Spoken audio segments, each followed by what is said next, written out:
Hello, future real estate professionals, and welcome back to the Colibri Real Estate channel, transforming lives one home at a time. My name is Mark Ruff, and if you've just received your real estate license or are about to, you're probably buzzing with a lot of excitement and maybe a little bit overwhelmed. As a real estate broker here in the state of California and a licensed real estate instructor in the state of Washington, I've seen countless agents launch their careers. The truth is, those first 90 days are absolutely critical. This is not just about getting started. It's about building momentum and setting yourself up for long-term success. So, license in hand, brokerage chosen, now the real work begins. Here's going to be your definitive 90-day action plan, what to actually do. You see, your first 30 days is going to set up your first quarter. Your first quarter will set up your first 6 months. And your first 6 months will set up your first year. Let's kick off with your very first 2 weeks. Think of this as your setup and immersion phase. This is not about closing deals yet. It's about building your vital infrastructure and understanding your new environment. First of all, your customer relationship management system. Your CRM is your command center. Whether your brokerage provides one for you or you choose one on your own, you got to dedicate some time to setting it up properly. This is key. Input your initial sphere of influence. That's called your SOI. These are people who know us, like us, and would probably trust us given half a chance in a real estate situation. Your friends, your family, your past colleagues. This is where all your contacts and interactions will live. Your local market deep dive. Beyond what you've learned from your exam, you got to dive specifically into your local market. What are the average home prices? What neighborhoods are moving and what are kind of slow? Are there upcoming developments that are going on in your city? You want to use your multiple listing service access and local real estate news. You want to attend open houses, even if they're not your own, just to see properties and to kind of map out trends. Shadowing experienced agents. This is absolutely invaluable. Ask your broker if you can shadow seasoned real estate agents on showings, maybe listing appointments, or even open houses. Observe their scripts, listen to what they're saying, listen to how they're handling objections, and even their problem solving and client interactions. Understand brokerage systems. Learn how your brokerage operates, their contact management software, lead routing, marketing tools, and importantly, compliance procedures. You want to ask questions, right? We learn more from asking questions than we do just talking. Networking within the office. Get to know your fellow agents and staff. These relationships can provide mentorship, referrals, and support. Your office community is absolutely a huge resource. Moving into month 1, we're shifting to foundation building. This is where you create your business blueprint and you start laying the groundwork for outreach. Creating a business plan. Your business plan doesn't have to be a tome or a novel.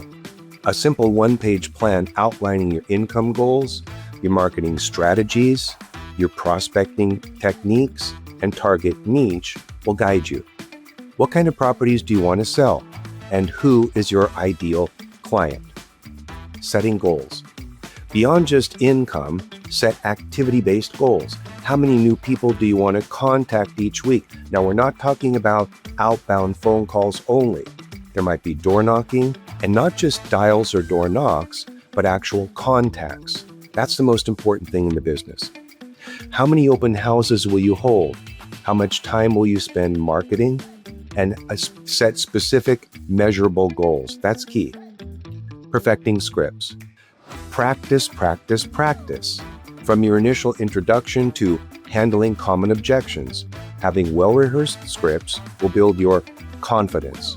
You don't want to sound robotic, but knowing what to say, when to say it, will make you sound professional. You want to take your scripts and make them personal and conversational. Identifying your sphere of influence. This is your warmest market. These are the people who know you, like you, and trust you, and would probably give you half a chance in real estate if they could. This is your warmest market. Make a list of everyone you know. Seriously, everyone. You might think that you only know 10 or 15 or 20 people. When I teach my pre-licensing courses, I always have my students create a sphere of influence list. We all know at least 100 people. And don't prejudge who might be a client or referral source. Your initial outreach. Start connecting with your sphere of influence. Send personalized messages, make phone calls, invite them for coffee.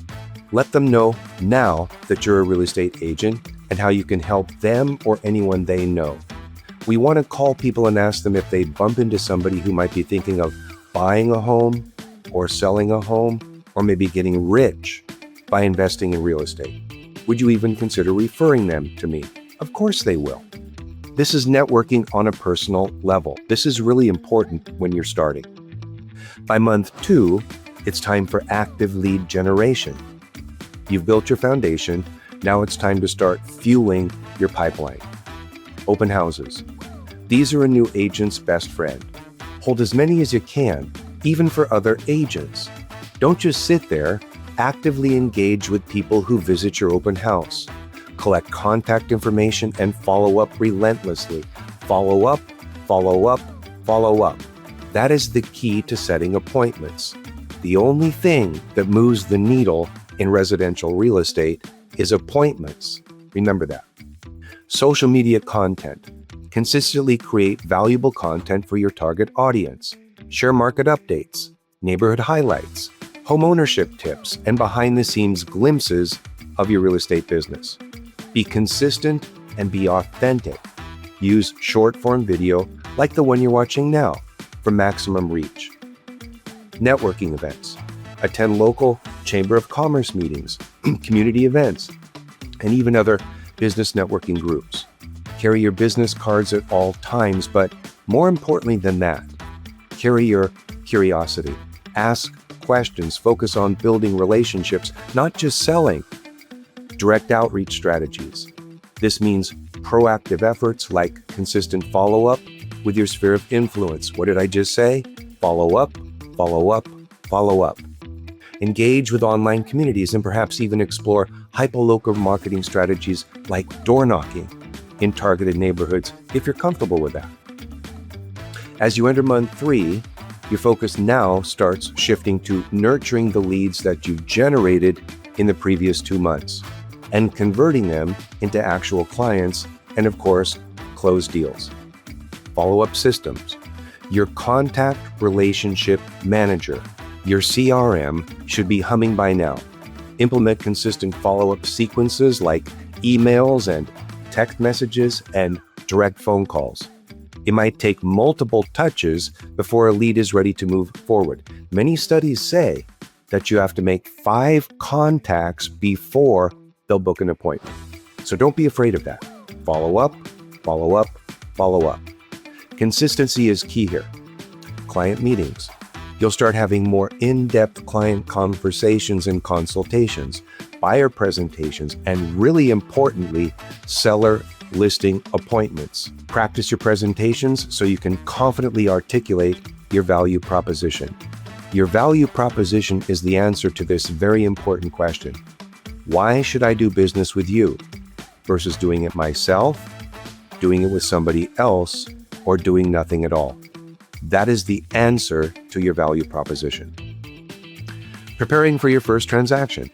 Understand the entire transaction process inside and out from beginning to end, from writing an offer to handling physical inspection reports, dealing with appraisals, financing for your buyer, closings, and also listing presentations.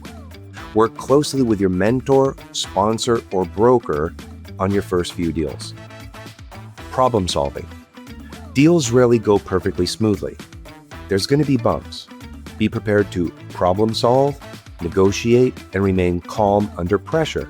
This is what the client is hiring us to do. This is where your true value is going to shine as an agent. You're not just a salesperson, you're now a trusted advisor. So there you have it. Your first 90 days are critically important in real estate. Your first week will define your first month. Your first month will define your first quarter. Your first quarter will define your first 6 months, and your first 6 months will define your year. There you have it. Good luck, everybody. My name is Mark Ruff. I'm an instructor here at the school. We know you're going to succeed, especially critically important, your first 90 days. Take care and good luck.